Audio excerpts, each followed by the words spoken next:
We'll do a round for. Are you spending your days reading terrifying news? And then you'll tell who's going to speak next. Are you spending your nights in utter terror, MC. homicidal, I'll kind of give you guys direction as we go. Well, don't panic. Kind of Hell do our is little here. 5-minute bits and chat a bit, and we'll just kind of Live from our home to yours, it's the Cheshmeh Random Chat Show. I've got to Movie make sure this is getting out reviews, okay. I'll be right back. food tips, survival techniques, everything you need to stay at home.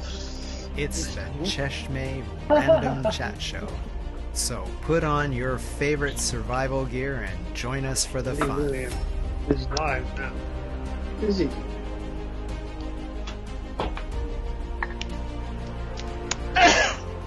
Oh, that came through the headphones loud and clear. Oh, that sounds good too. Is that a cocktail? It certainly is. What is it? This is a Dark and Stormy, the national drink of Bermuda. Oh, Dark and Stormy. Which was made with Gosling's Black Seal rum, which is black as its name sounds, ginger beer, and lime. Oh, that sounds excellent. It is fantastic. Oh, yeah.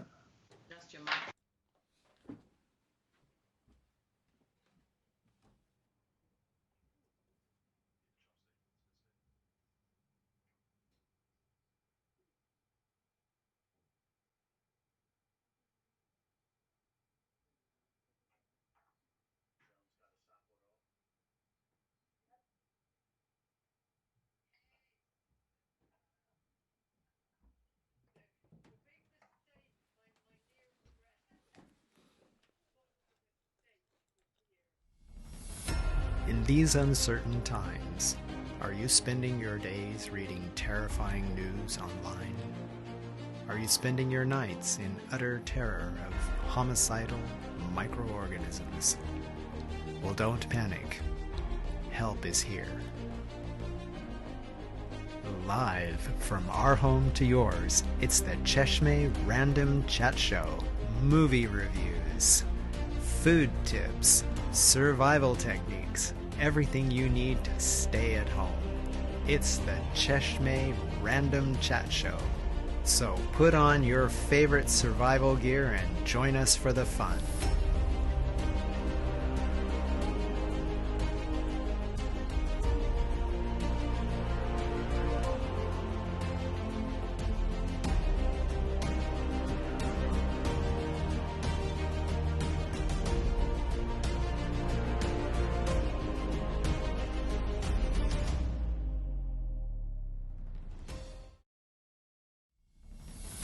In these uncertain times, are you spending your days reading terrifying news online? Are you spending your nights in utter terror of homicidal microorganisms? Well, don't panic. Help is here. Live from our home to yours, it's the Cheshmeh Random Chat Show. Movie reviews, food tips, survival techniques, everything you need to stay at home. It's the Cheshmeh Random Chat Show. So put on your favorite survival gear and join us for the fun.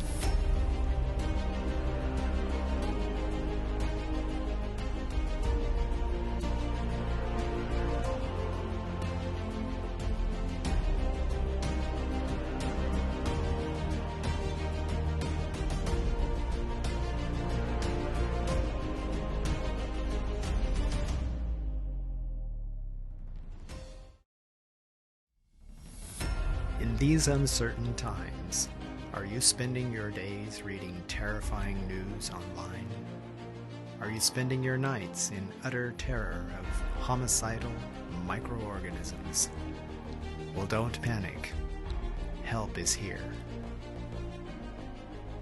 Live from our home to yours, it's the Cheshmeh Random Chat Show.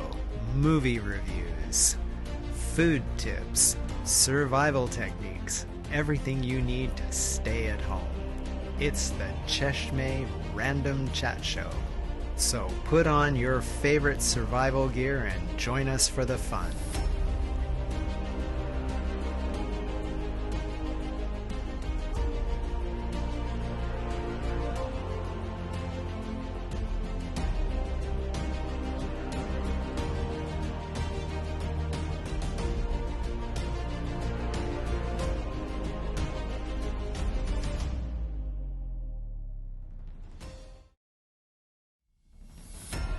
these uncertain times, are you spending your days reading terrifying news online? Are you spending your nights in utter terror of homicidal microorganisms? Well, don't panic. Help is here. Live from our home to yours, it's the Cheshmeh Random Chat Show. Movie reviews, food tips, survival techniques, everything you need to stay at home. It's the Cheshmeh Random Chat Show. So put on your favorite survival gear and join us for the fun.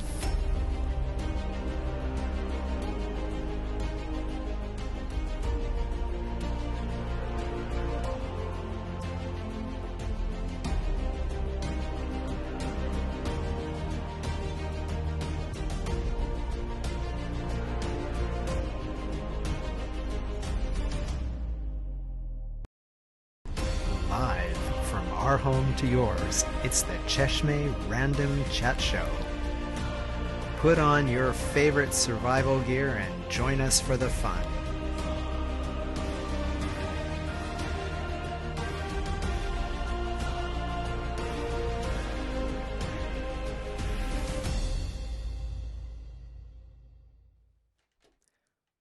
Hello, everyone, and welcome to the Cafe Cheshmeh Random Chat Show. This is our first edition, and as you can see, we're joined by a really amazing group of people tonight. So we'll go around and do introductions to start out with. So first of all, if you watched the Cheshmeh Variety Show last week, you'll know Sam Bennett.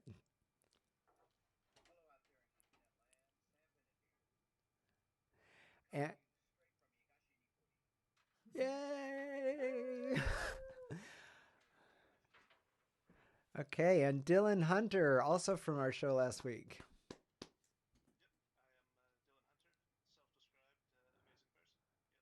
Woohoo! Yes, you are. And we've got a couple new guests with us tonight. Joan Anderson.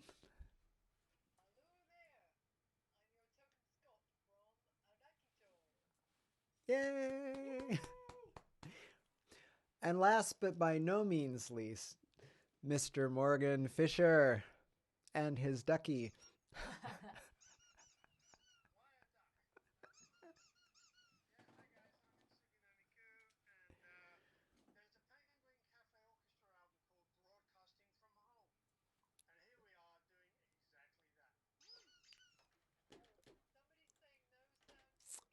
Yep, I can see that. Okay, we're going to do introductions once again because we had a bit of a technical glitch. So, going around again, let's start out with Sam Bennett.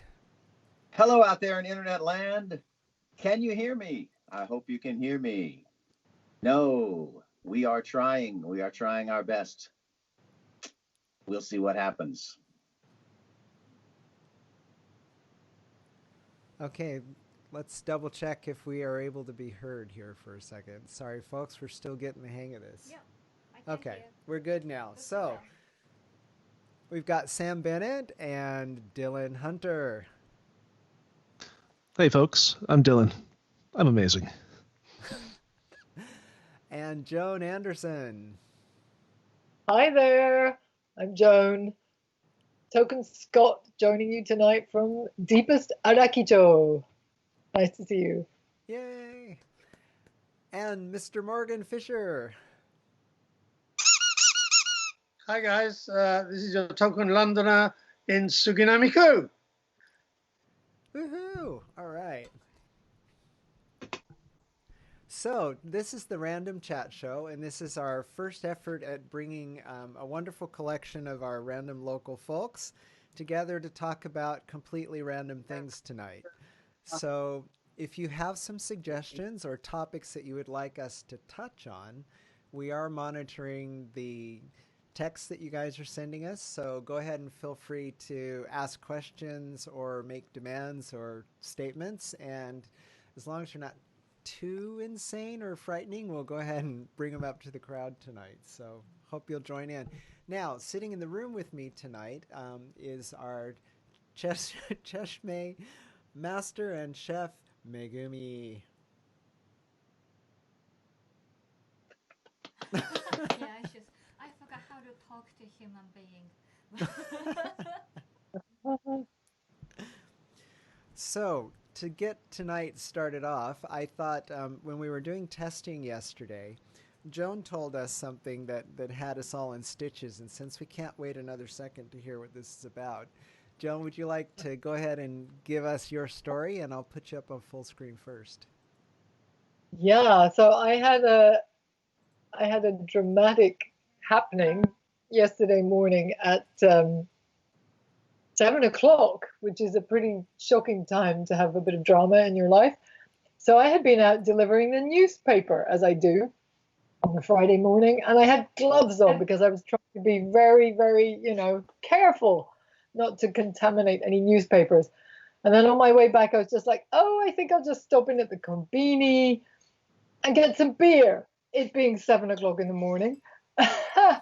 And I was just stocking up, and I thought, well, the thing to do is to get a non-alcoholic beer. So I reached into the cabinet with my gloves on and pulled out one of these, which was a big mistake, as you can see in lots of ways. Not only was it non-alcoholic, it was Asahi. And then what happened is, because I was wearing gloves, I dropped the beer. And the beer landed like this and did what beers do when you drop them when you're wearing gloves. It sort of exploded, and there was beer shooting out in this jet. And I went to the cashier, and I wasn't really paying attention, so I was kind of spraying him with beer. Oh, no. And then I went, oh my God. No. And so I tried to turn it another way, and I sprayed all the fronts of the cabinets by this time with beer. Oh, no. And then, little did I realize that I had also inadvertently sprayed the not being used cash register. So the guy, already looking very nervous, he said, oh, gomen nasai, can you write down your name and number? Because of trouble, this. Oh. So I had to give him my name and number. So I was in absolute terror yesterday all day that I was going to be kind of called upon and summoned for having damaged Family Mart's cash register. And he was very, very, very gloomy about it. I think the poor guy is freaked out and scared, but it was quite an exciting start to my day. That's my story.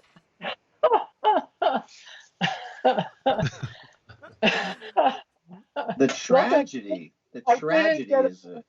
I didn't get a phone call, so I think I'm safe. But to be yeah. fair, the only thing harmed in the making of the story was a non-alcoholic Asahi beer, so that's all right. Yeah, it's a good thing. We need less of those. Good things too. Oh my goodness. So life under emergency lockdown starts with one of the most respected members of our community going to jail over a beer incident. Well, And I kind of like that because it leaves it wonderfully vague. A beer incident. What happened? We don't know. It was a beer incident. Actually, it wasn't really a beer. It was some kind of weird yellow liquid. Anyway. A near beer incident. Incidentally, the name of my next album. That is so cool. Anybody else got any stories from strange out and about instances this last couple of weeks? I've got nothing strange. Me and my family are just kind of going to our local graveyard and running every day, every morning. We live next to, within short walking distance to a fabulous old graveyard near Ueno. And it's a wonderful place to do a little jogging because there's pretty much nobody around. So, we've been doing that every day, pretty much every morning, and trying to keep the body in shape. Unfortunately, I don't have any amazing stories to report from the graveyard other than it's still full of dead people. Yeah. Micheline Which I says, suppose in these times is something to be grateful for. Well, yeah, could be. I mean, yeah. Micheline says now she wants a beer thanks to our story. So,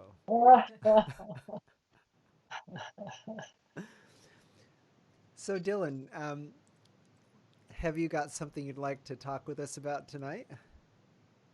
Kelly, I was told that I did not have to talk about anything and I could just sit here and make snarky comments. And I'm sticking to that. Okay, fair enough.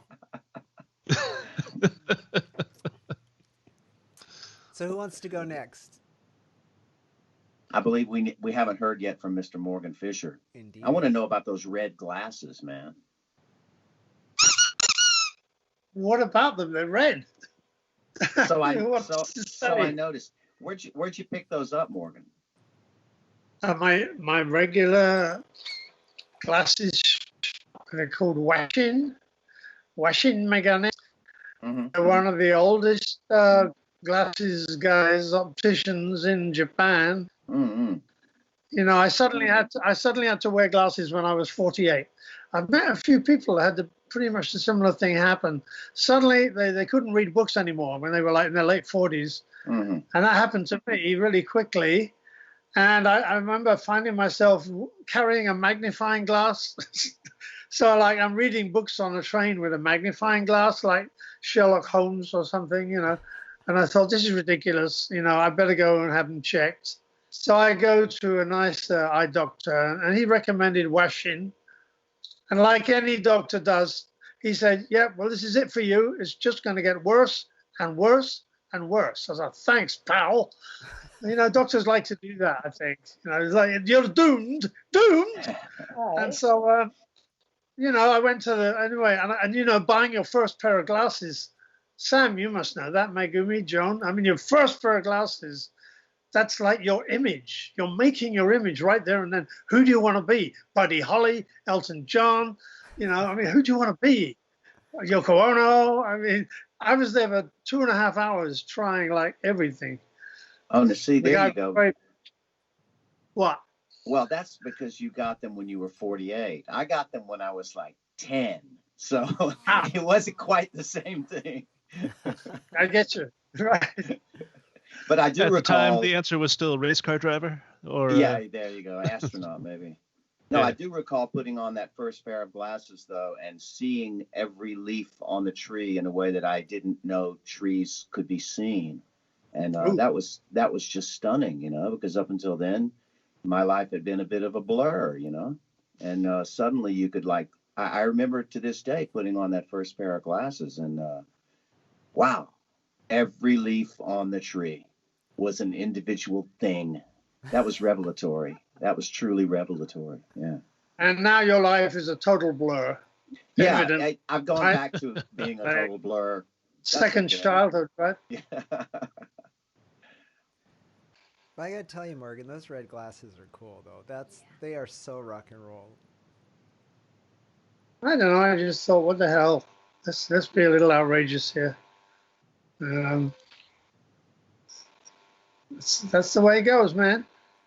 So who's somebody going to do a proper talk now, or are we just shooting the shit here? Well, we prepared a couple things. We've got we've got a little bit of talking to do about TV, because other than watching the amazing Cheshmeh TV, which I'm sure everyone's spending 90% of their time doing, there's actually a thing called Netflix that we watch occasionally, and there's some shows that that have actually made being locked in the house a little less obnoxious for us. So I'm going to show a picture of some of these. Yeah. So right now going out is the logo for a show called Ozark that Meg and I have been watching. And this show is a lot of fun. It's like a white-collar version of Breaking Bad, if you're familiar with Breaking Bad. And it's about an accountant who launders money for a drug cartel, and they end up in the Ozarks in the middle of like hillbilly land running a casino on a riverboat, and the story kind of goes from there. First couple episodes take a little bit of time to get used to these guys, but the show is so fun, and they're in season 3, and season 3 had us sitting on the edge of the seat most of the time. Gambling is good. Gambling is always a good, starting point for any story. And there's crime, there's hillbilly rednecks who get up to some really bizarre stuff throughout the show. And then, of course, there's a murderous Mexican gang cartel who's kind of always in the background. So it's a pretty cool show. It really is great. Yeah. Oh, you've been watching it too, Dylan? I saw the first couple of seasons a while ago, and my succinct description of it would be Breaking Bad : accounting, which doesn't sound exciting, but for some reason it works. Cool. It is a really good. It's a really solid cast, and it's a lot of fun to watch. And yeah, I mean, we're thinking our lives are really bad, and you think about the mess those characters have gotten themselves into, it's kind of worse. Okay, so next show, I'm going to put image up on. This is Star Trek Picard. Now, I'm a Trekkie, and I'm an unapologetic lifelong Trekkie. And this new season of Star Trek Picard is really, really great. It's solid from start to finish, don't you think? Yeah, I like that too. Any other Trekkies out there? Absolutely not a Trekkie. No. What is Picard? I don't understand. What is Picard? So, Picard is actually a character from the second Star Trek series called Next Generation that ran in the 80s and 90s. And it's played by Patrick Stewart, who's one of my favorite actors anyway, for that wonderful Shakespearean voice of his. And he kind of comes back after he's gone into retirement and has another adventure. And it's really quite cool. And Kelly is saying Picard is the best. And Brendan also says, I'm a major Trekkie and love the original series and Next Generation. But he says Picard left him cold. Interesting. Okay, I'm going to go to one more. And now this one we blame on our friend Thelma. So she's a wonderful young girl from Iceland who about a year ago introduced us to RuPaul's Drag Race. And for those of you who don't know RuPaul, it's a drag queen out of the U.S. who did some kind of hits back in the 80s, who now has a competition for drag queens. It's in its 12th season. And if you want to see something that will be completely different than your existence in Tokyo, this is it. And it's a lot of fun, filled with drama and colorful characters. Go, RuPaul. But actually, there's a very active drag scene here, as you may well know, the Closet Ball and everything. That is, some of the people there have been very much inspired by RuPaul's Drag Race. So, yeah. Check it out, Closet Ball. Right. And Die Schwarze Frau, if you don't know her. She's amazing. Oh, Die Schwarze Frau. Black woman. We went to one last year. Last performer was that? Yeah. Brandon Brazil. Brandon Brazil says he would like to see Sam in drag. So would I. We got a few minutes. Sam, might happen someday, Brandon. Might happen someday. So, wait, am I getting this right? Kelly, are you turning this into a Sam makeover show? I think that's a good direction for all of our online streams. Yeah, no, that's good. One Sam makeover a week. Makeovers. No. Everybody. No. Just you, Sam. Let's do it. We'll have a competition to see who can come up with the most befitting and extreme outfit for Sam every week. Gee. I like this. I think it's good. I didn't sign up for this, but if you're going to pay me enough, I might jump on it. You could just do the hair standing up thing in the meantime. Yeah, I can do that. Maybe I'll do that a little later in the show. So Brandon says that that's his dream and that you have to keep the beard. Ah, I see. Okay. Well, the beard's not going anywhere. Oh, yeah, drag, you have to keep a beard. Sure. And everybody knows it's drag. We actually went to one of the Closet Ball shows after Pride last year, and that was a lot of fun. There was the energy in the room was crazy. We met a Canadian drag queen who was wearing 9-inch heels and was like standing next to a pro basketball player. It was really intense. Well, who's up first, Kelly, on our show and tells here? Morgan, would you like to like to do your show and tell, and I think you were going to make a little sound there for us as well, right? Oh, yeah. Okay, here we go. I'm starting my 5 minutes now. Boom! Let's have a bell. Bring my shine. So, yeah, sound is so important in our lives, and especially right now, because I've read so many things about exercises you can do in your own room, yoga, stretching, all those things, all very good. In fact, I posted a list of 25 exercises on my timeline just yesterday. Of course, I haven't done any of them. It's a nice list. Have a look. But what I haven't seen anybody talking about is sound. Of course, that includes music, but also your voice, you see. So your voice is a great way to get genki, to get activated. And I have basically turned into a nutter. I mean, I'm home alone now for 3 weeks. And so I'm getting more and more eccentric. Hey, why not? There's nobody's watching. And I'm making a lot of noise with my mouth. I mean, I talk to myself, you know, I say, well, what do you want to do? Do you want a tea, or do you want an orange juice? Make your mind up. And I'm talking to myself like this, you know, and talking to yourself helps you make your mind. Just sitting there thinking ain't going to get you anywhere. So you can interrogate yourself anytime you want. And, you know, when you get sad, you can sigh. Ah, you know, let it all out. Be melodramatic. And the other thing I do is, I'll let you in on my secret. Not many people know this, is I start my day with what I call a triple B. And that means bath, breakfast, and book simultaneously. I mean, it's very time efficient. And in my left book, and on the right side of the bath, I balance my breakfast. I haven't had too many disasters. I've dropped the occasional fine quality hardback book in the bath. There is no way to rescue that. Don't even try. And sometimes a bowl of cereal in the bath, right? Or I might pick out little pieces of apple. That's okay. And I'll have a cereal bath. But basically, I have my breakfast and my book and my bath at the same time. And towards the end of the bath, I think, well, I haven't quite woken up yet, you know, because I don't do violent things to myself, like have strong coffee in the morning. I can't do that. I'm English. So I have a cup of tea. Might even just be herb tea.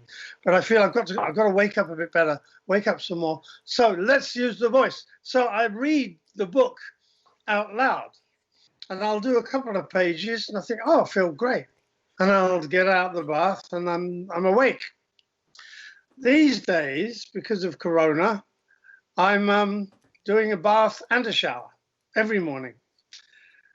I do the opposite way around. I hope you're seeing me, because I'm not getting it on here.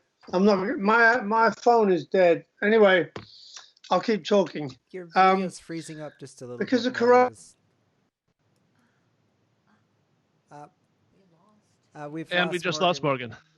Hopefully you'll be right back with us in a couple seconds. We lost Morgan. Come back to us, Morgan. Oh.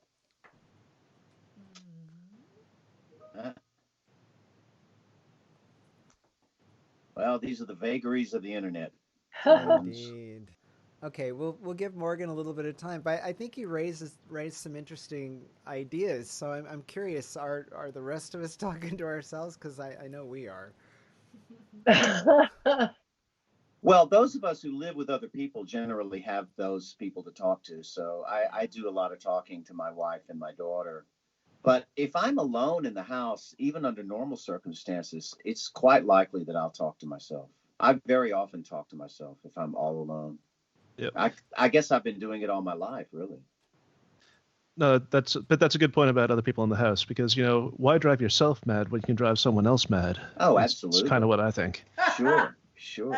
Drive everyone else up the wall. Well, I've been driving my family up the wall for years now.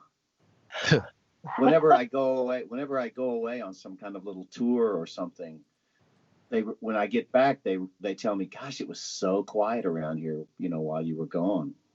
I'm like, "Well, that's over. I'm back." I tend to talk to myself when I'm working, especially if I'm kind of cramped up in the back here and I'm doing my thing. I'll talk to myself and even give myself instructions. Okay, do this, or hey, you got to stop doing this and go Right. have lunch. This is giving me a whole new set of ideas.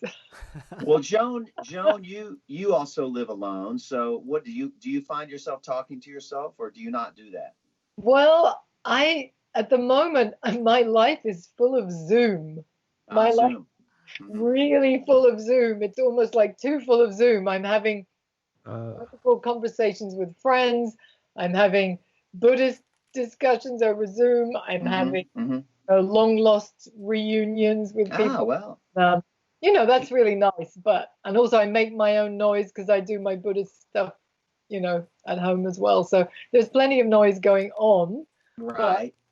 So far, I haven't been giving myself instructions, but I think that's a really good idea. Like the train guys, with their kind of the pointing. Oh, yeah, that's a good idea.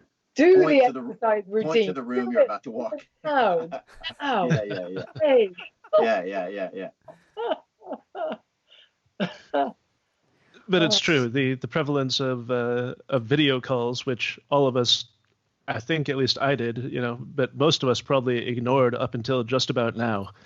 We've had the ability to do them for years and years. That's but, right. But they haven't stuck around. But now they are everywhere, and there is in fact a very new and specific term for the overuse of that technology and the fatigue that comes with it, which is called being zoomed out. Zoomed out. Good. I think I'm nearly there. Out, Yep. Yeah, interesting point. But it's a damn good thing we've got it, because otherwise I guess a lot of people really would be crawling the walls by now, so people can stay in touch. And it does make a difference to see their faces, rather than just talking on the phone. Seeing people is different, it feels a little more like they're with you. I'm reading this book at the moment about the time of the plague in Europe, just by chance. And of course, they just had to wait for letters to come through people in different parts of the country and different parts of the world to know what was going on. The fear, the levels of fear and rumor and conjecture, I mean, okay, they're bad now, but they were even worse then. And the actual evidence and truth of what was going on, they had to wait for letters. Imagine that. And people had to deliver the letters and were risking their lives going from one town or village to another. Yeah, just to deliver the messages. Bringing the plague with them, so it's really different. Yeah. We know that. Well, now in England, you've got people starting to burn down those new 5G towers. So it's kind of the modern version of that, They're like, it's all 5G that's doing it.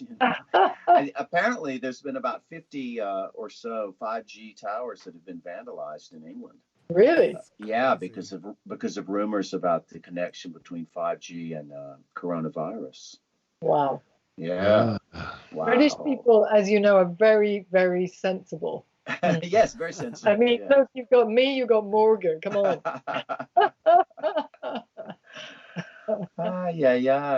And speaking of, British people, I guess old Boris Johnson got himself out of the ICU, right? He's I guess he's maybe not going to kick the bucket. I don't know how you feel about that one way or another. We won't even get into that, I guess. I mean, life is a great thing, and I think he may appreciate that a bit more, and he may be a bit more humane, and he may have genuine compassion for healthcare workers, and he may think about not cutting the National Health Service so much and increasing people's salaries and things like that. Yeah. Hopefully it'll bring on a sea change in his thinking and philosophy. So. I'm not holding my breath, but it could happen. Well, who knows? You never know. You never know. Well, that would be a lovely outcome. I'm with Sam on that one. Yeah. But that is sort of part of my life outlook as an optimistic pessimist, which is to say that I always expect the worst to happen, and when it doesn't, I'm pretty happy. And so usually I'm pretty happy. Yeah, there you go. Yep. It's really strange how, all these bizarre stories keep popping up online where people are believing things like the 5G thing. I honestly think you could put a story out there about how dolphins are responsible for this and it would get legs. Oh, I think you just did. I mean, you just put it out there. It'll be traced back to you when it shows up tomorrow all over the world. This spoof story, this spoof woman who's pretending to be this kind of mystic, and she's talking about 5G, and she starts speaking in dolphin, and then she has this crystal that she does unspeakable things with, and you realize halfway through it's a spoof, but it's I see. Now, are they truly unspeakable, or can you describe them? No, truly unspeakable, involving orifices. Like, what are we talking, a nostril here? Yeah, okay. All right, don't go into it. So Saoirse says dolphins are all thankful for all the fish.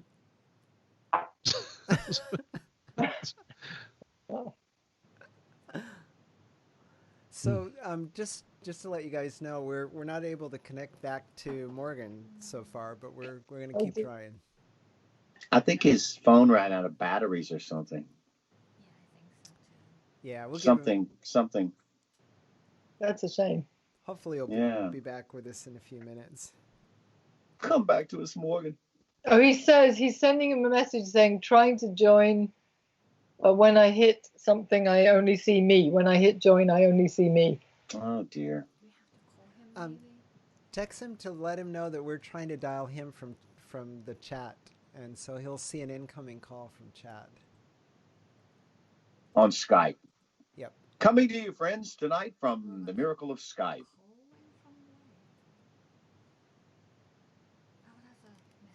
Okay. If you guys can carry on a second, we'll mute ourselves here for a second. Okay. Morgan Fischer has joined. Oh, good. Oh, he's back. He's ringing. It's ringing. Oh. Hi, Morgan.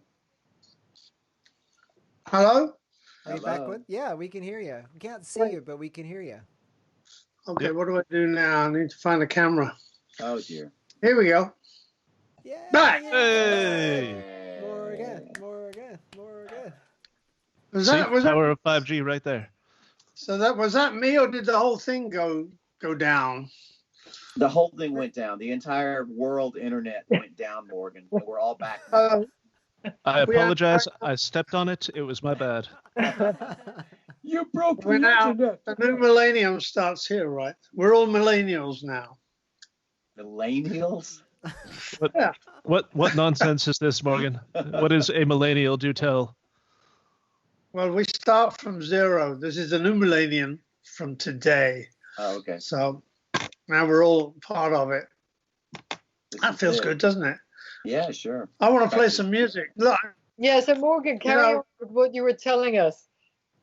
Well, I get out of the bath having read the book, okay? What the hell is that about? Anyway, normally when you go to an onsen, you have the shower first and then the bath because it's communal. So obviously you get clean for it.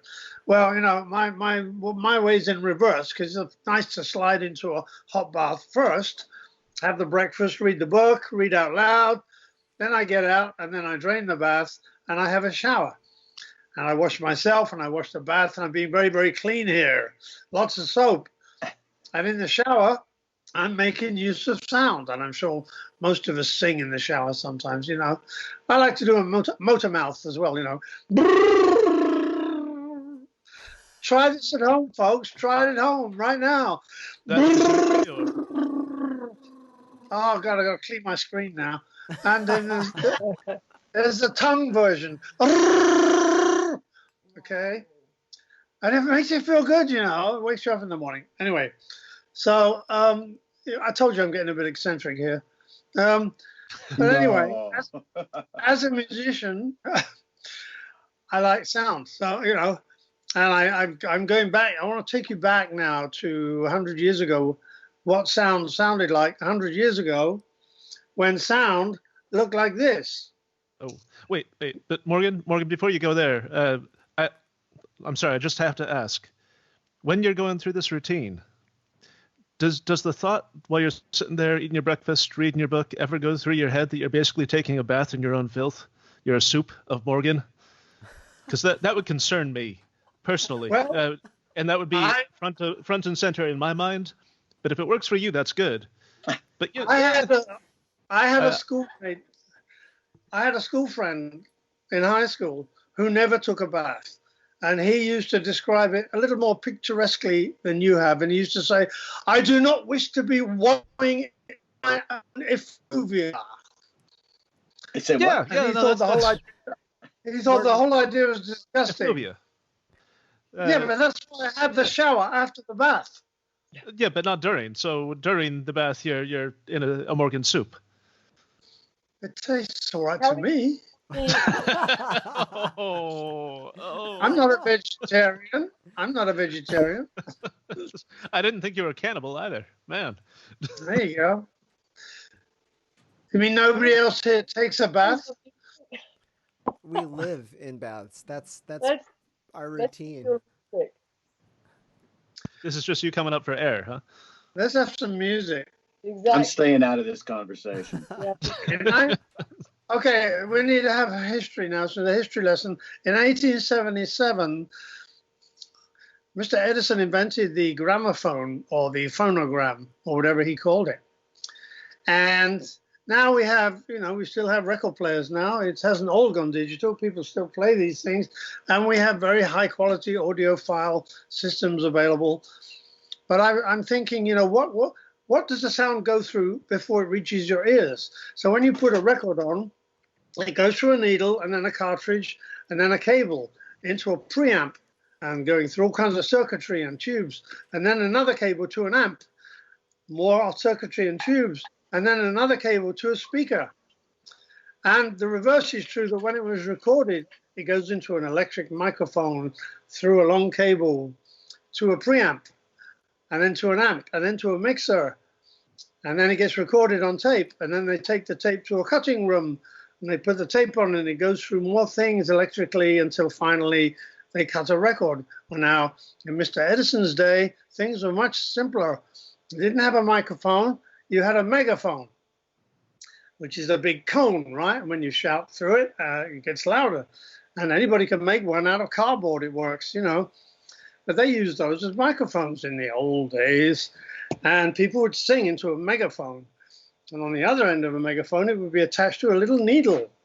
And the needle would vibrate, and it would cut a groove in a rotating wax cylinder, which later became wax discs. And then to play it back, what did you do? You just did the reverse. You put the needle in the groove, and the sound came back through the megaphone, bigger and bigger, and there was nothing in between. And I reckon when people heard those first recordings, sometimes they would faint. They'd think there's a ghost in the machine because it was so realistic, because there was nothing to degrade it.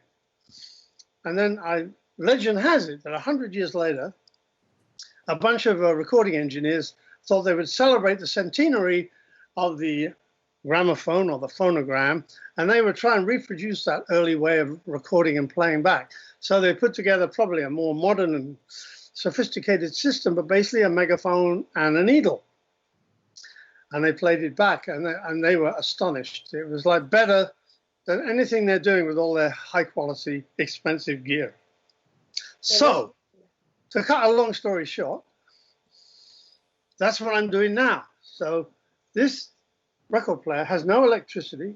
You wind it up, you stick a needle on it, and it comes out of a kind of megaphone. I'm going to turn around now so you can see it. And there it is. This is a wind up.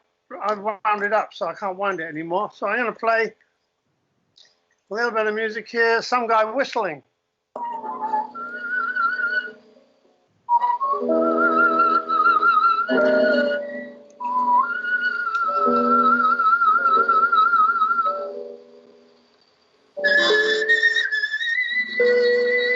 It sounds like he's in the room.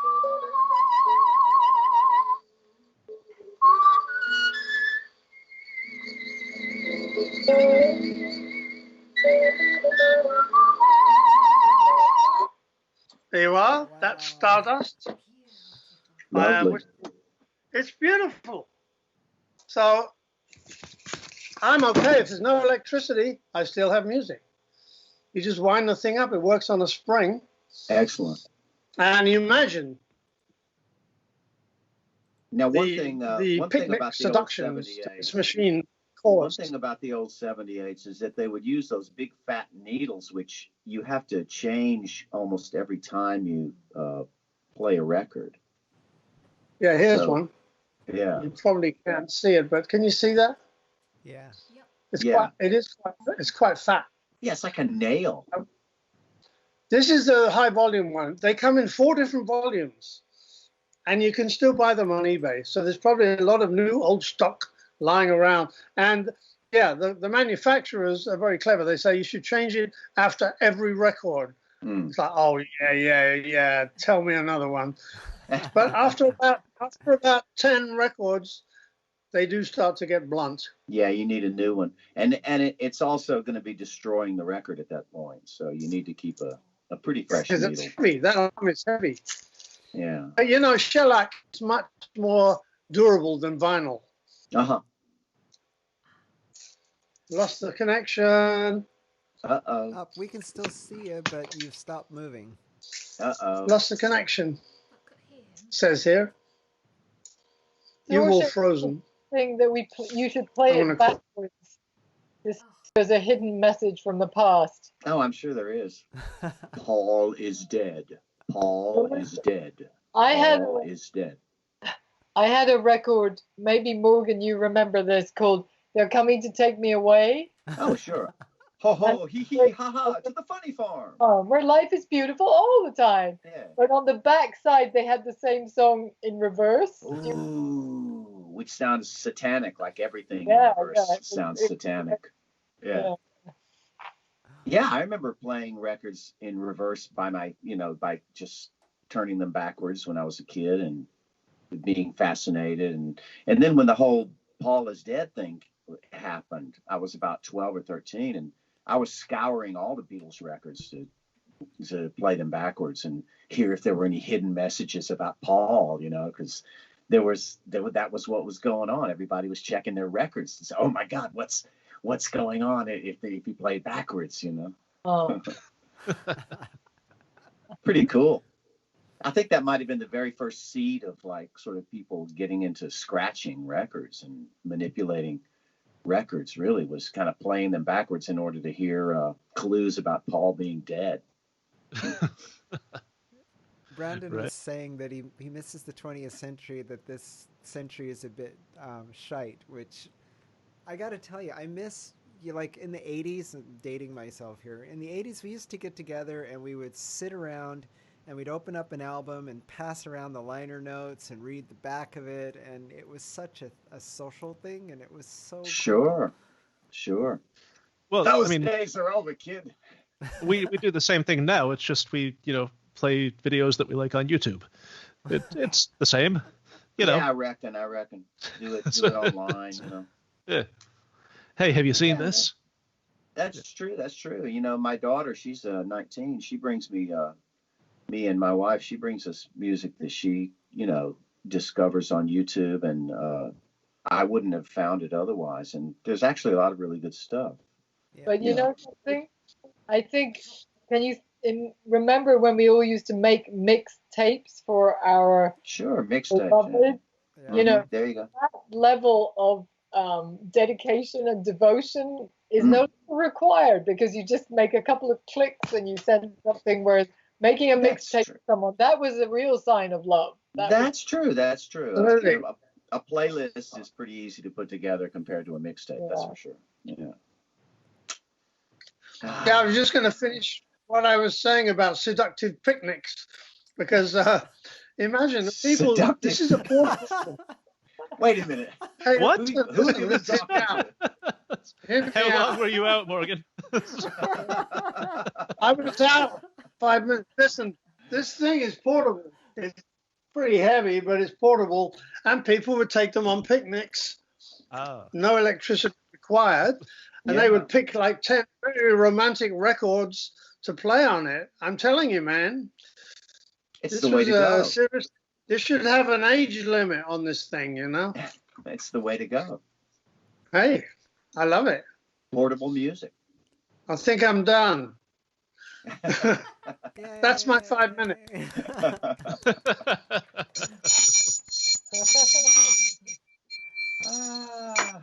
Morgan Fischer, ladies and gentlemen, Morgan Fischer.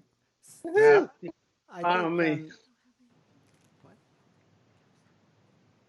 think, Our hosts are conferring. I think Meg's got something she wants to share. We're kind of going, you've got something? No, I've got something. You've got something? And so, but Meg's got something to share with us, too.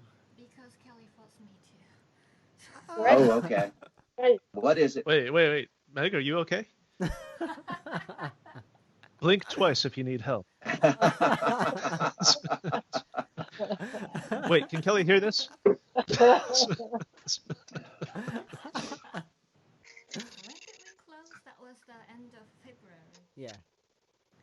Then I've been with this beautiful person for, 2 months now? Mm. So he's do all the talking, so I'm just smiling and nodding all the time.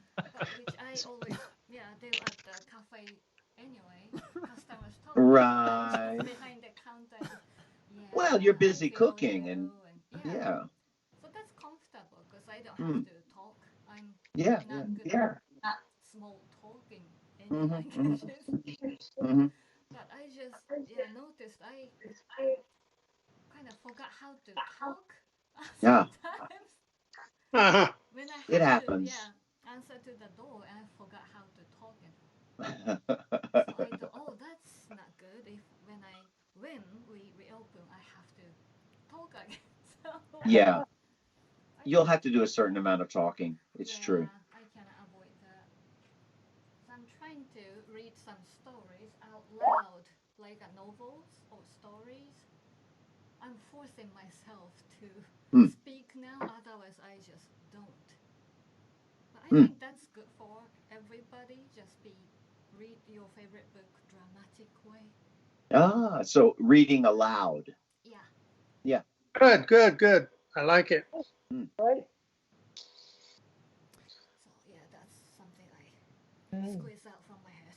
And actually, she's doing something else really cool that she doesn't talk about so much, and that is, she's studying French, and she's like, oh, I'm not really speaking, and then she sits there and starts rambling off phrases in French from what she's studying, and I'm thinking, wow, this is unbelievable. Oh, that's great.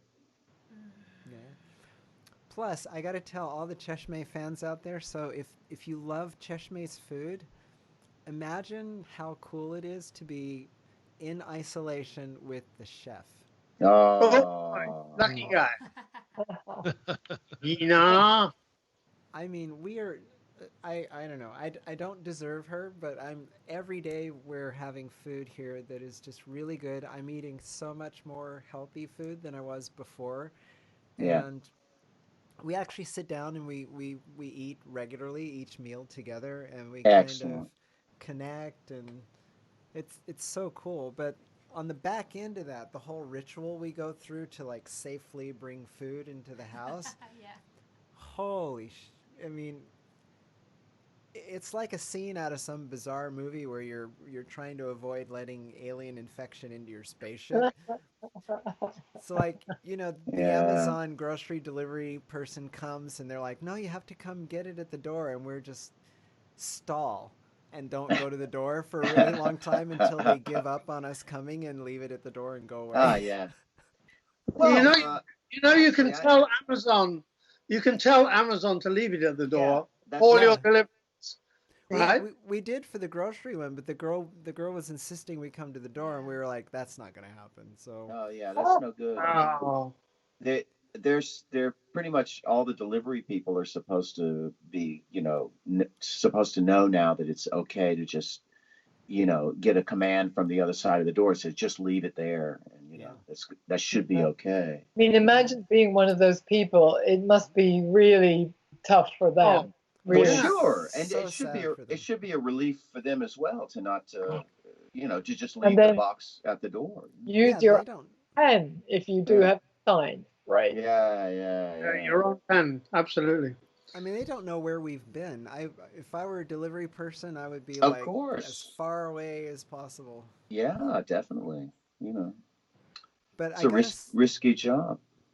I gotta say that you know, this whole ordering food online thing wasn't something we did ever before things got as weird as they are now. But you know, after this thing is over, the people who were kept delivering through this whole process, we got to get those folks like a proper salary and benefits, and people Yeah. have Oh got to yeah. make statues to them. I mean, Yeah. Well, there's just so much like that too. You know, teachers, hoikuen teachers, kindergarten teachers. yeah, You know, people that are staying on the job because they have to. Yeah. Um, sure. I mean, this is a whole discussion in itself. Everything's got to change from here on after this. I mean, just Well, everybody's saying it. You know, the general inequality of society, the everything that's messed up about capitalism has got to shift. We got to make a better system for everybody. yeah, Everybody knows it. 100%.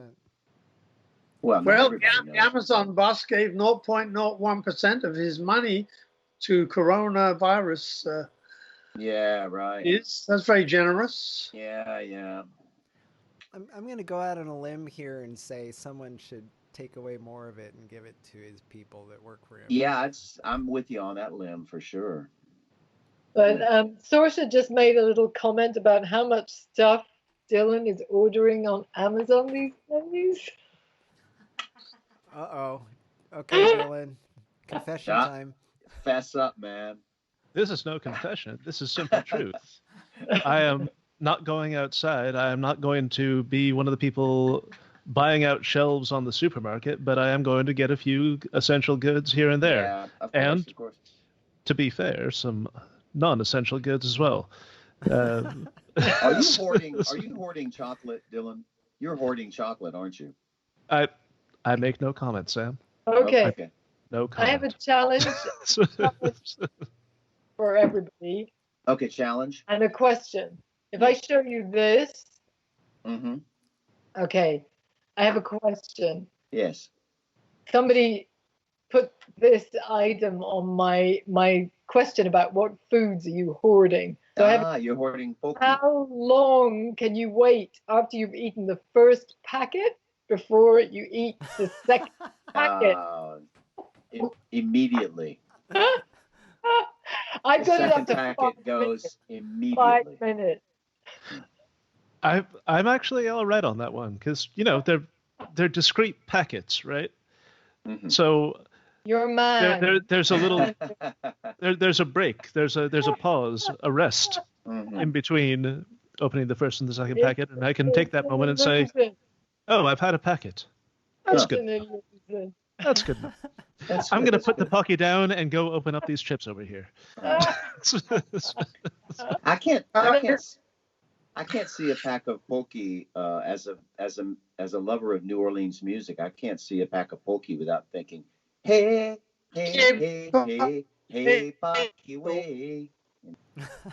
Hey, Yeah, pocky way. that's what. Me too. Hmm.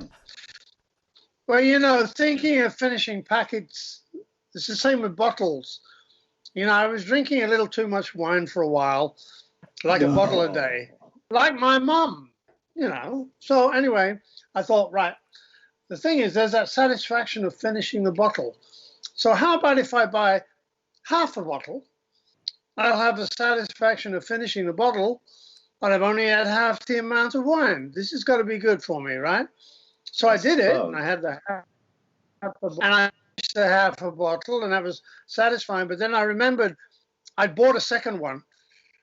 So I opened the second one and finished that too the same night. It's just Well, there hopeless, you go. man. It's hopeless. What are you Pointless, gonna do? hopeless, pointless. I know. I find it interesting that you find it satisfying to finish a bottle because I just find it depressing. Like there's no more wine. What a drag. Are you meaning it up? If you don't have another bottle in the house, you mean? No, yeah, exactly. If there's not. Now I have a serious number of bottles, but I'm okay. No, I can stop after one. Oh. I know this There's 15 more out on the balcony, but I'll leave them there till tomorrow. Good. Good. Nature's cellar. Yep. Yeah. And it's all organic. It's all organic these days. Ah, very I'm good. Organic. Actually drinking better than I ever did. And that is saying something, Morgan. Hallelujah. Hallelujah. Listen.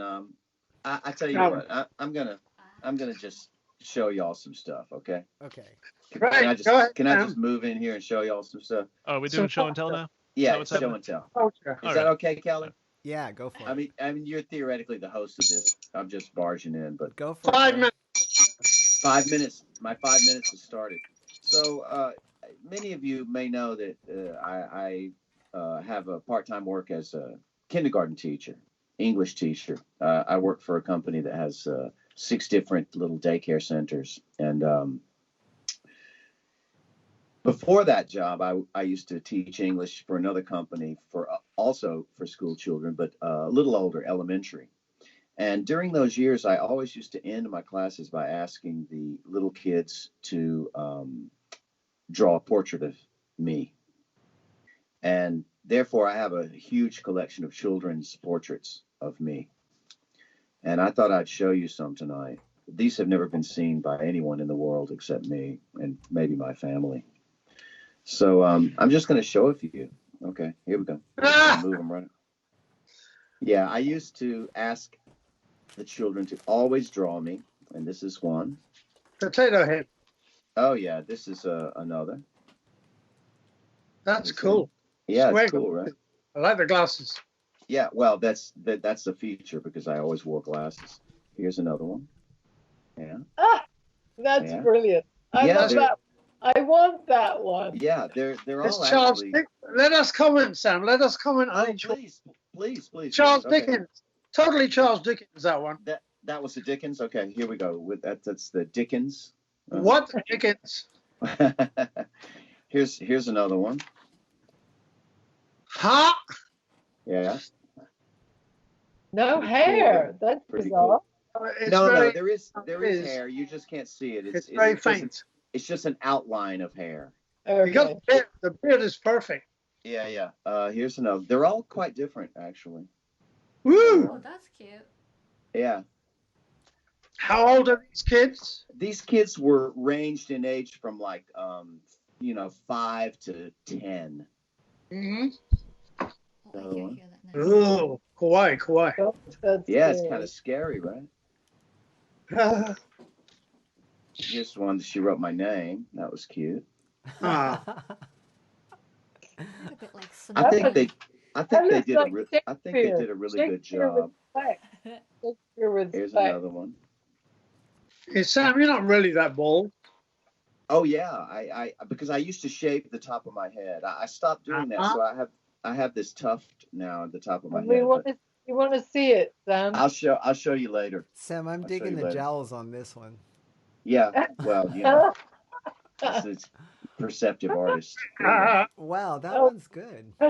They're pretty wild. They're all really. Oh, this is a full body one. Oh yeah. Yeah. The kids are, children's art is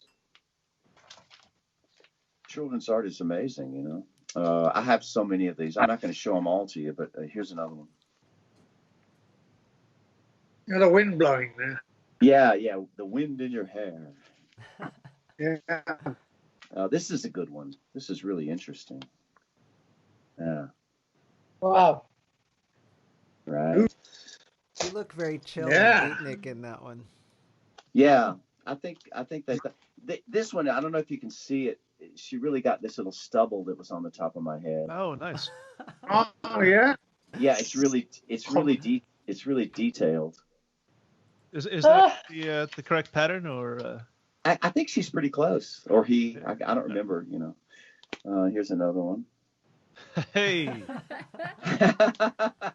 they're all good. They're all good, and I've got a million of them. Here's another one.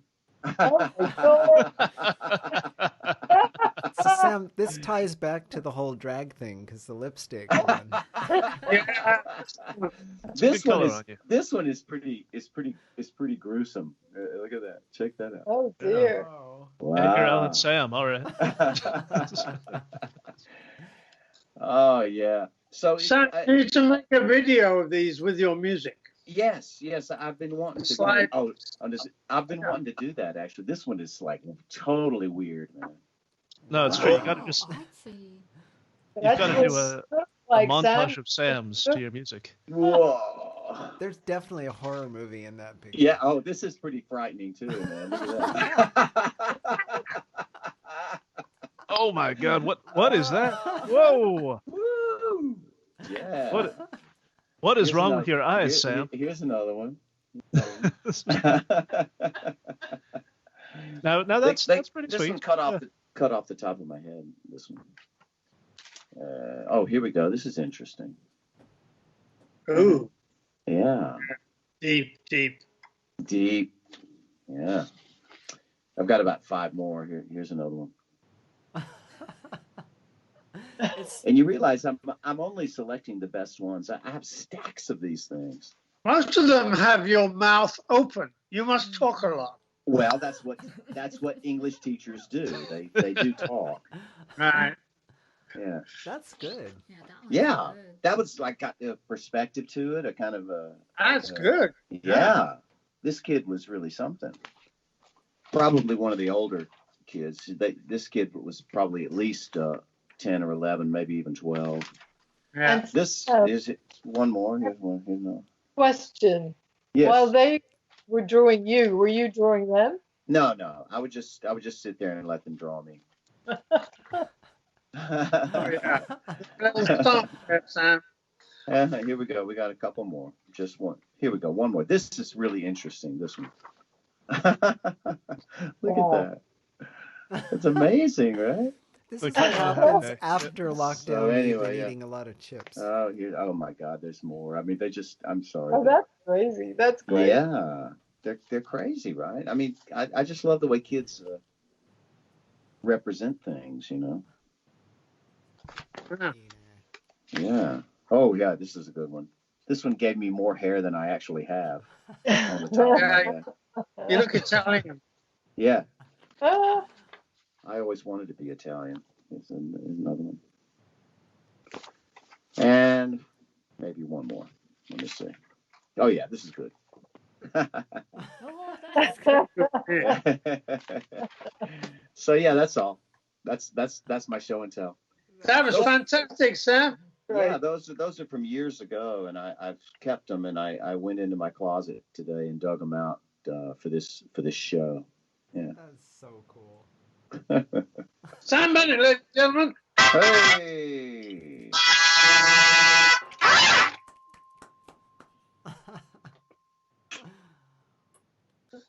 Ina. So while Hey. we were on break and following up with Joan, we decided to show a couple things we can't live without. So if we run out of Cool. these things, we're going to go feral, and everyone had better watch out. Uh-oh. Okay. Like Now, I before you start, Kelly, I just want to ask, what would you going feral entail? What is your feral state? Hmm. Hmm. Because that intrigues me It personally. probably starts with wearing color.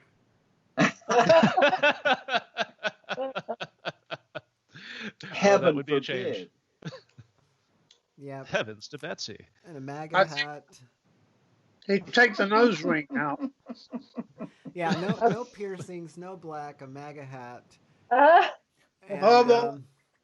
Lord. and a have So- Budweiser in my right hand. I'm trying to get an image here. So you would be wearing rainbow and a MAGA hat? Because those are two things I do not often associate. No, like a deadhead Yeah, I in think a that would MAGA be hat good. or something. In fact, the Deadhead shirt would be the sure identifying factor that I have lost it. I'm gone and I'm not coming back. He's gone, nothing gonna bring him back. That's a And so what are Good. these items? What are these items that will prevent you from turning rainbow on us? yeah, Okay, now I know turning rainbow. before this started, I ate these things maybe once a year around Christmas. but for some reason they have become one of the centers of my existence now. And Oh. Oh, I don't know those. But chocolate covered mint is good stuff. I In like the that. UK, they're called After Eight. Ah, Yeah. after Oh, eight. yes, yes, yes. Yes, after so eight. these are different. Where do you get them? Amazon. Okay, good. I'm in. Confessions, Amazon confessions.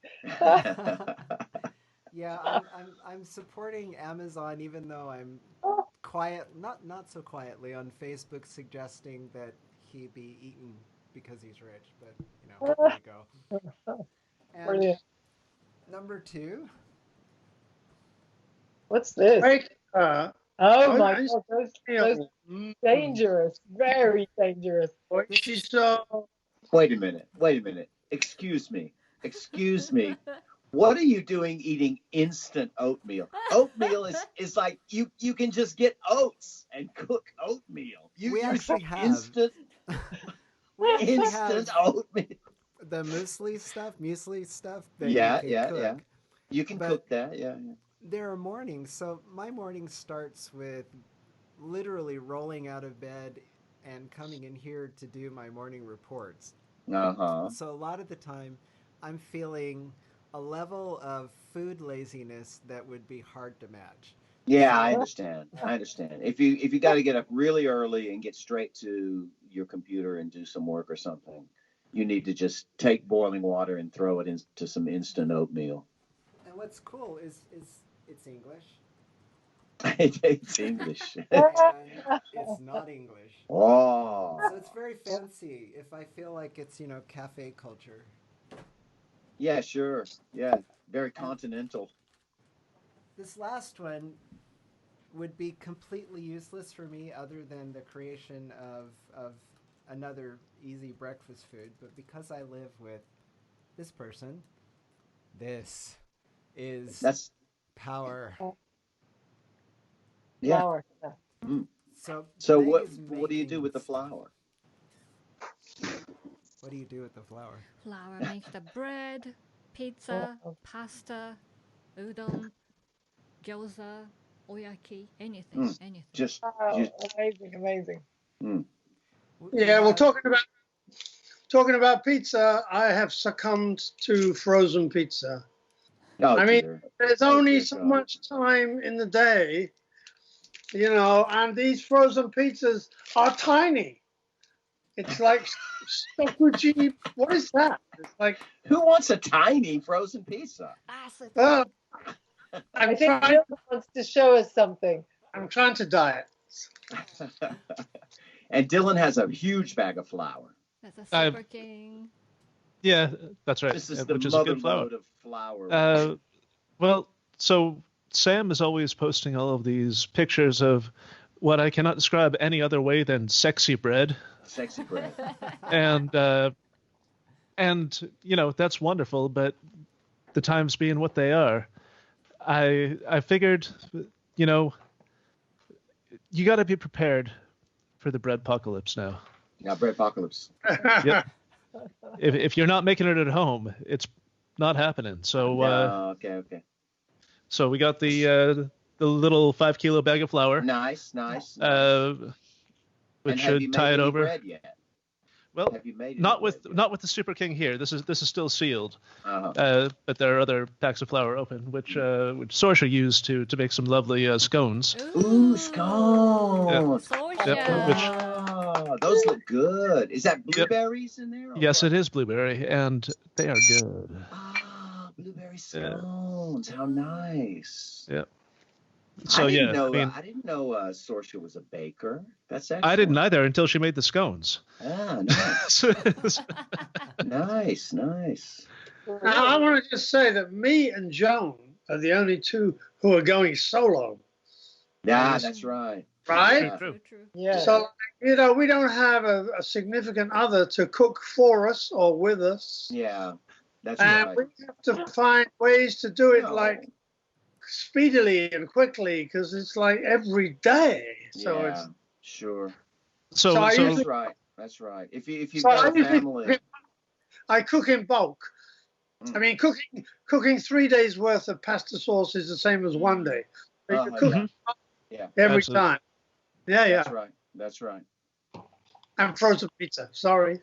Yep. No, don't be sorry. Yeah, So that here was kind of what I was wondering. You know, Morgan and Joan, what are your go-to apocalypse hermit foodstuffs? Well, it's funny you should ask that, Dylan. It's funny you should ask. I happen to have a few items here for display. One of them, this, when you get up in the morning. Chai. Oh my God, Masala this chai. one. Solid. Just any old chai, because this is already mixed. And you can have milk or without milk. And if you go to Yamaya, which you might know as an alcohol place, they have this chai. And they have, look at this. Red cheddar.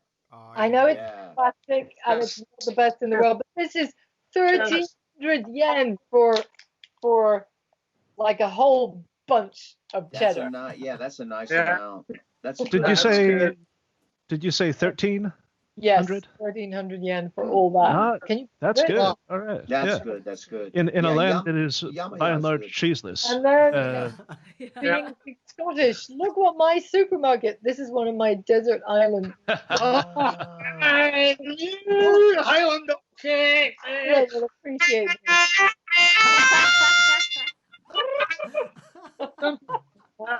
And but the key is, I recently, by mistake on Amazon, I don't know if you've ever had this problem. I'm coming to get you. The problem of scale. You order something and you have no idea how big it is. That's a lot. Thing of cumin, and it was like, that's a lot of cumin. Yeah. Oh my God! I tell you, try cumin in everything. It's amazing. I've even put it in yogurt, natural yogurt. Yeah. Guys, cumin in yogurt. I got a question, and it's very important. Is it cumin or cumin? I've always said cumin. Cumin to get you. It's cumin to get you. I don't know. Cumin to get you.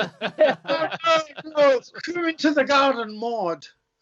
Come into the garden, Maud. Exactly. So, but can I just finish with my snack recommendation? This could save all of our lives.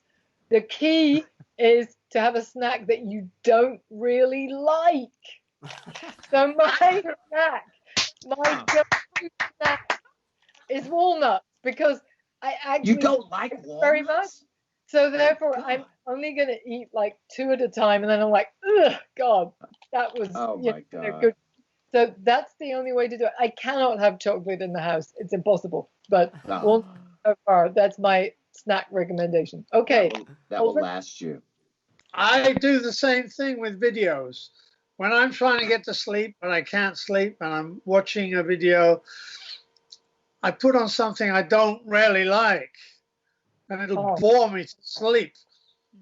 It actually works quite well. Right. But what about the organic veggies, Joan? Oh, yes, the organic veggies. I'm so glad you asked me that, Morgan. Morgan and I both get amazing veggies from this place called Oishimon Organic Farm, and they're they're on Facebook. Look at this. I have carrots. They look good. A Carrots, variety of colors. Yeah. And kale, and this is wild garlic or whatever. Look at that floppy carrot. Oh dear. Yeah. Anyway, so kale and chard and all these things. Morgan and I, every week we get this box, and in today's world, a box of organic veggies turning up at your door is better than most things. So, absolutely. Oishimon Organic Farm, we recommend it. And they're on Facebook, so check them out. Beautiful. And the guy's Dutch, so he speaks Dutch. Dutch. That's very convenient. Excellent. Help me brush up on my Dutch. If I did, yeah. But thank you, Morgan, for reminding me about that. Thank you. Okay, that's it. There's another company. That was Joan's thing, right? Sorry, just one more hint for making water interesting. You know this, but lemon or lime or something, because otherwise we're all going to go crazy. Right. Right. I'm using lemon on salads now. It's fantastic. Oh yeah. You can't go wrong with lemon. Big bottle of lemon juice is going to last a long time, but it's so good on salads. A lemon a day keeps the scurvy away, I've been told. Scurvy, right? You know? But you know, your whole environment has changed there, Dylan. It just came into focus suddenly. I had a moment of clarity. Oh, a moment of clarity. I see. Is it Christmas where you are? It's Christmas all the time where I am, Kelly. And I received a comment live from the person sitting to my right that that the blurred background looked kind of weird and trippy. So I figured might as well ditch that. Actually, I was very, very fond of the blurry background. Okay, I'll put it back on. Yeah. No. Sam, could you do Sam, can you do a blurry foreground, please? Yeah, blurry foreground. I'm kind of tired. The light is flashing off your glasses and your teeth. Blinding.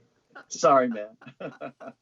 but can I just say, just because there are people who are watching from other countries as well, some of my friends, we're relatively behind the curve here. Oh yeah, way so behind. we're actually having a pretty frivolous conversation on the whole, which is great. We need to laugh, but it doesn't mean that we're not aware that there are a lot of people who are in really, really, really difficult situations here, and for whom the luxuries of talking about what they're ordering on Amazon is sort of unthinkable. So yeah, sure. Just we're all really aware that we're the lucky ones here, and in a few weeks' time, things will probably be pretty different here. Yeah, but now we're rather in a kind of bubble like that. So please excuse us. Yeah, that's true. That's true.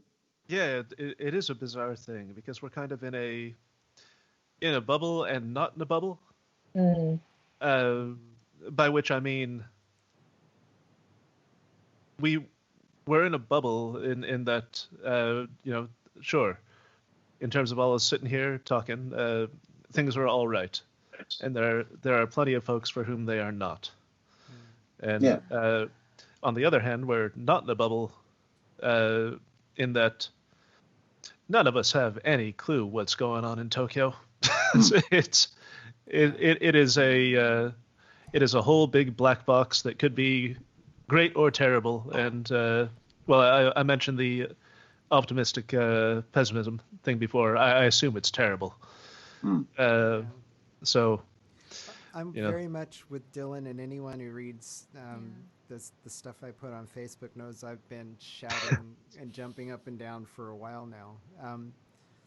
One of the things I have the unpleasant morning tradition of doing is putting the numbers together for the Asia region for work, and it's kind of heartbreaking to see numbers going up in places where they were better before, and just not knowing what's going on here. But there's some things that are, I'm just going to go out on a limb here a little bit and say two things. One, I really hope anybody who's watching this is telling everyone around them, no matter where you are, to just stay home. It's so simple. It's so easy to do. There's so many things you can occupy your time with. I mean, make a competing TV channel and do something, sew masks and send them, do something, but stay home. Every day we see people wandering around here, and this room is adjacent to a parking lot, and I hear people out in the parking lot all day, every day. At the same time, I'm hearing ambulances all day, which, to Dylan's point, is we don't know how bad things are in Japan. Yeah. We can kind of assume that they are bad. Now, all that said, we do have friends in places that have been a hell of a lot worse than here. I've got a friend in Shenzhen in China. I've got friends in Seattle who've been one of the hot spots in the U.S. And the universal thing that's keeping all those folks going every day is that they are doing this kind of thing. They're getting together with family and talking about something else. They're getting together with friends and making themselves laugh, because at the end of the day, it's this kind of thing that's going to keep us sane so we can stay inside and not go outside and not be, palms to the window, steaming up the glass because we're so desperate to get out. This kind of stuff makes life possible. I got to tell you, talking to you guys makes me feel like I'm inches away from sitting in Cheshmeh doing that. It's not quite there, but it's close enough that I'll take it. We should all have backgrounds behind us that look like Cheshmeh. So Amen. big photographs of Cheshmeh, and we'd all just be in the same place. Yeah. What do you think this is? Zoom? Well, I mean, we're hugely grateful to you, Kelly and Megumi, for pulling this together, because you were the early adopters. You were the earliest adopters I knew about this whole thing. Right? Yeah, totally. We couldn't imagine. I mean, for us, it was such an easy decision because we couldn't imagine making one of our friends sick. The whole idea of that was so terrifying. We could hardly breathe when we thought about it. So Still terrifying. it was a no-brainer for us. And actually, I'm livid half the time. You know, for those who are not in Japan, if you have 100 square meter or higher place, you're supposed to close. If you've got 100 square meters or smaller place, you're okay to stay open until 8 o'clock if you don't have alcohol, 7 if you do.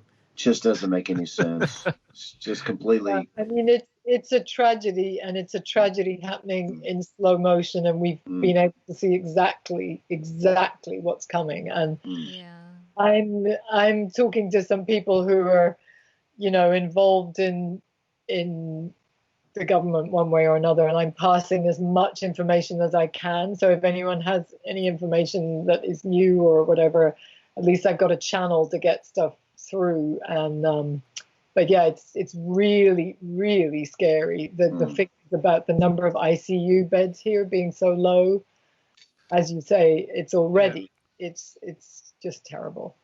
Well, if the people in the government have to get information that is new from us passing information to you, we're already really screwed. Which may be the case. I'm not saying it isn't. People are already well aware. They're already well aware of what's going on in other countries, but they're open to receiving more information, put it that way. For instance, I found something in Scotland. I'm a filthy landlady in Scotland. I have a flat there, and I got a thing saying there's a new act being passed in Scotland about not evicting people. There's a coronavirus act that's being passed that means that people can't be evicted from their property. And so that's something I'm going to forward to, because that's a good idea. There needs to be legislation here to protect people from being evicted. Sure. Yeah. Not to mention, say, a freeze on commercial rents and residential rents for people who are out of work. I mean, these are all should just happen.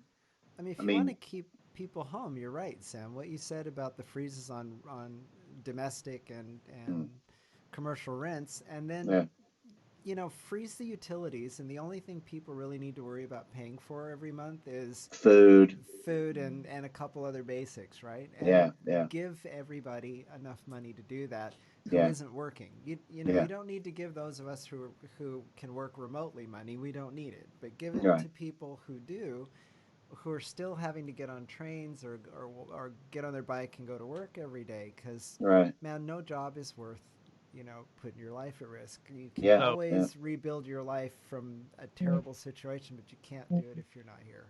That's right. That includes foreigners in Japan. Oh yeah, of course it should. Because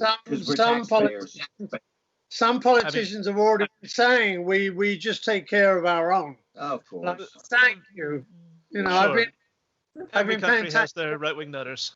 Yeah. But I mean, now I'm not trying to turn this into an economics podcast, but the giving money only to people who need it, that is doing means testing, I think is bad because it slows things down.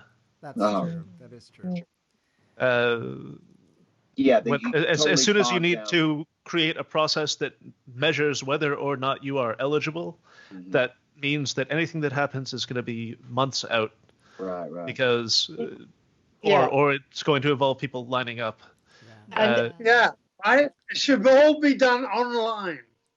Well, The whole actually, thing. I think the government must have heard, the social media response, because Abe's speech earlier this week said, we're going to make you line up at the city office to qualify, and everybody was like, are you insane? And then the next day withdrew that and said, oh, no, it'll be online.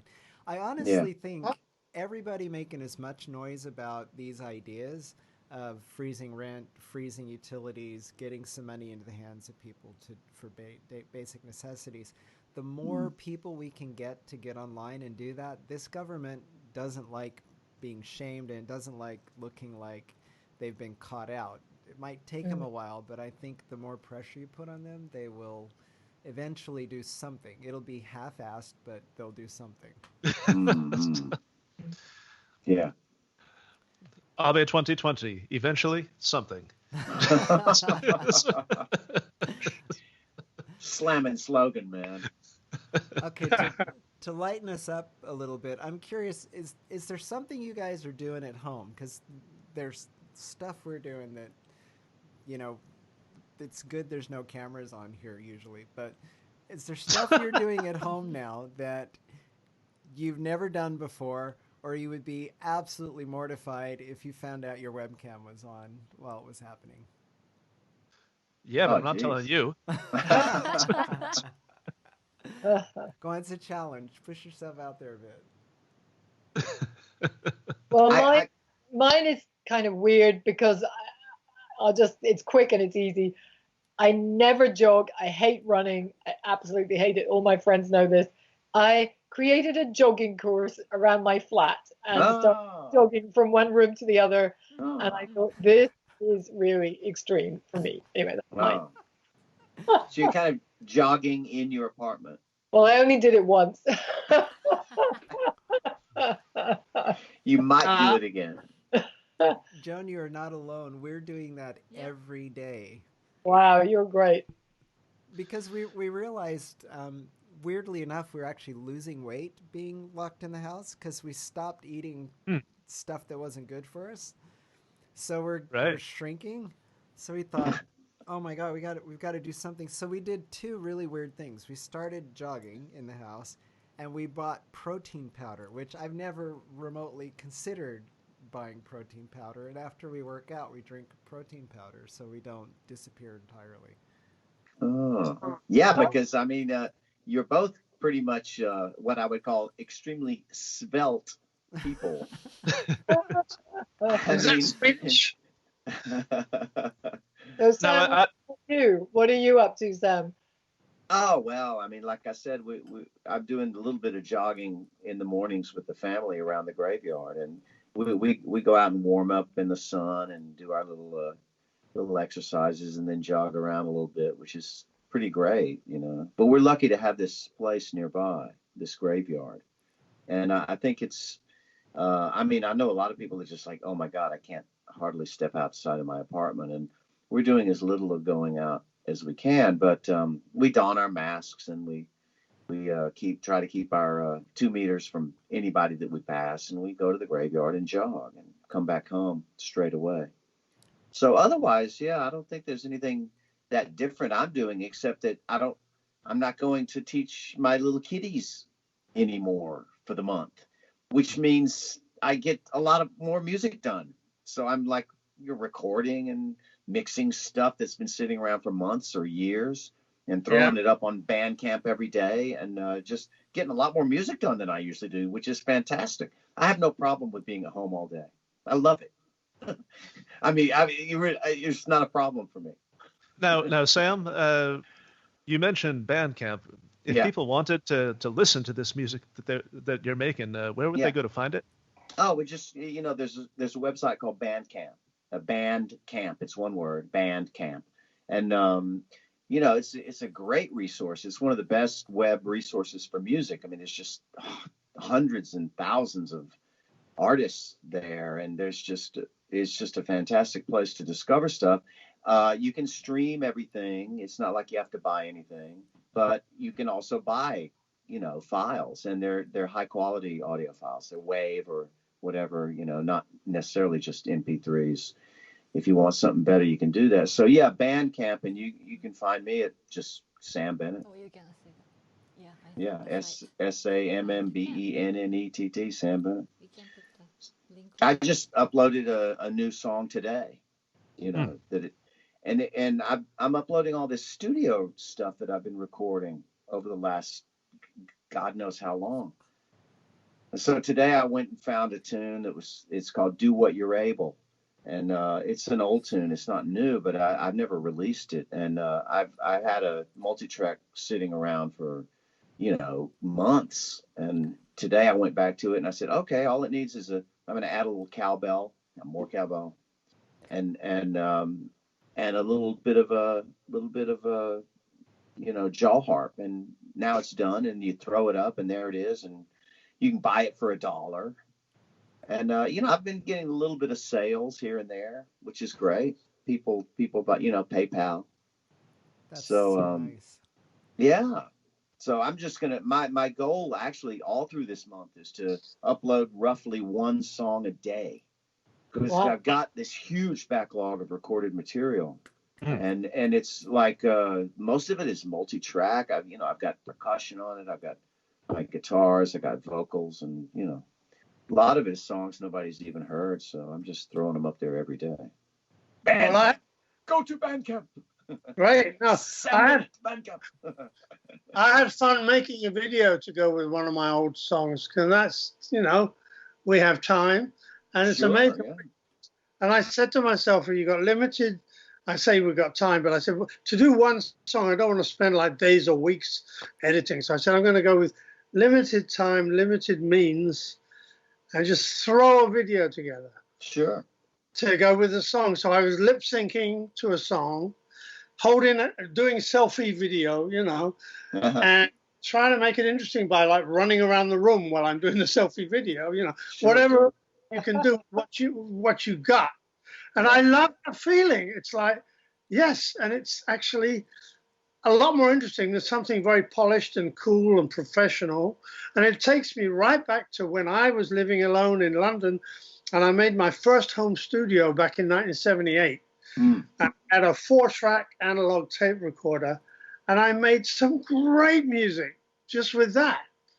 And I'm beginning to feel that excitement again of like, well, just work with what you've got, and don't even worry about it. And even say, you get one take, and that's it. You don't get a second take. And go with that. And a lot of people have said that. Marlon Brando says it. You get one take of this film. I'm not doing a second one. And this kind of trust in yourself is a wonderful thing to rediscover. That just do your thing and don't even think about it and put it out there. Yeah. Right? Right on. Right awesome. on. Go for it, folks. So cool. Well, folks, we've gotten out to an hour and a half. So oh my God. After you, Ma.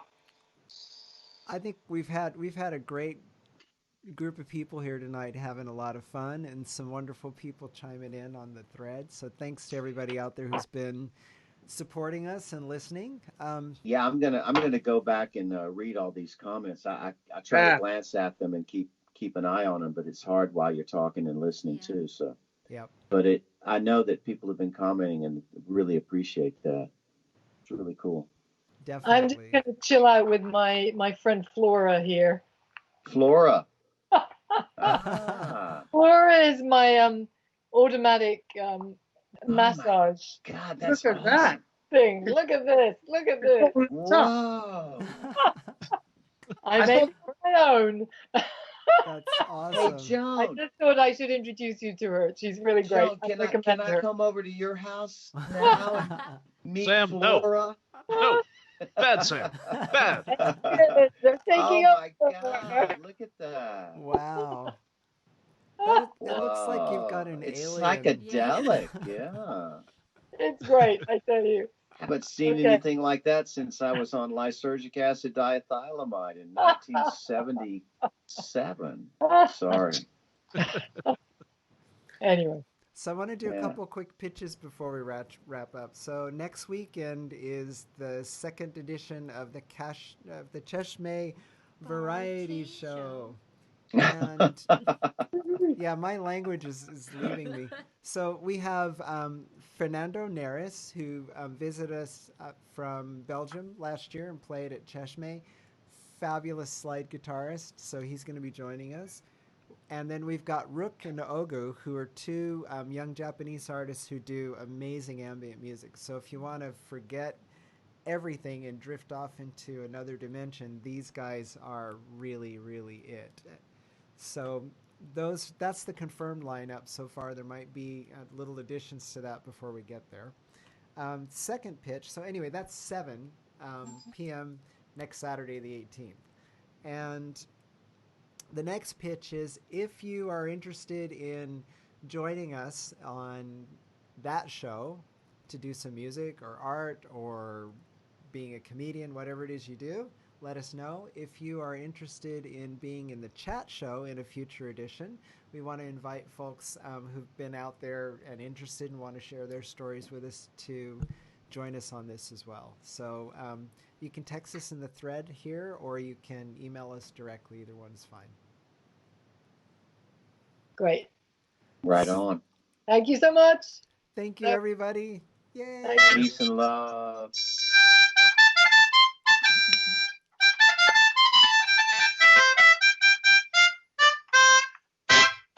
Eat your spinach. Hey. Good night, everybody. Good night. Bye. Done it.